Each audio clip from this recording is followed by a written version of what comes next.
બે વિધાનસભાની પેટા ચૂંટણી કડી અને વિસાવદર, પણ જે રીતે પેટા ચૂંટણીની અંદર આચારસંહિતાના ઉલ્લંઘનની ફરિયાદો સામે આવે છે, એટલે કે કોંગ્રેસ પક્ષ દ્વારા જ્યારે આ બધી વિગતો સામે આવી ત્યારે અમે કલેક્ટરશ્રીને, જેમની જવાબદારી બને છે કડી વિધાનસભામાં, તેમને ફરિયાદ કરી કે મતદારોને લોભામણી, લોભ લાલચ આપીને એમની માટેના રસોડા ધમધમે છે સીધા ભારતીય જનતા પાર્ટીના ઉમેદવારના તરફેણમાં.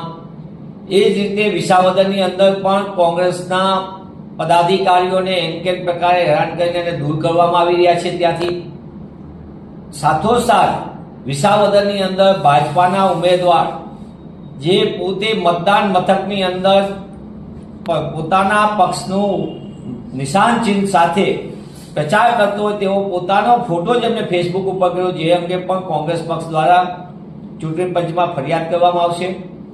અમે કલેક્ટરશ્રીને કડી વિધાનસભામાં ભાજપા દ્વારા આચારસંહિતાના ઉલ્લંઘન એટલે કે મતદારોને લોભ લાલચ આપવાના મુદ્દા ઉપર વિસ્તૃત રજૂઆત કરી. કલેક્ટરશ્રી તરફથી યોગ્ય જવાબ નથી મળ્યો હજી સુધી. અમે પોલીસ ઓબ્ઝર્વરને પણ જાણ કરી, એમના તરફથી પણ કોઈ પગલાંની હજી સુધી જાણ નથી. અને અંતે અમે ઇલેક્શન કમિશન ઓફ ઇન્ડિયાને પણ લેખિતમાં જાણ કરીને આદર્શ આચારસંહિતાનું સંપૂર્ણ પાલન થાય અને ભાજપા દ્વારા જે ઉલ્લંઘન થાય છે તેની સામે તાત્કાલિક પગલાં ભરવા માટેની અમે માંગ કરી છે.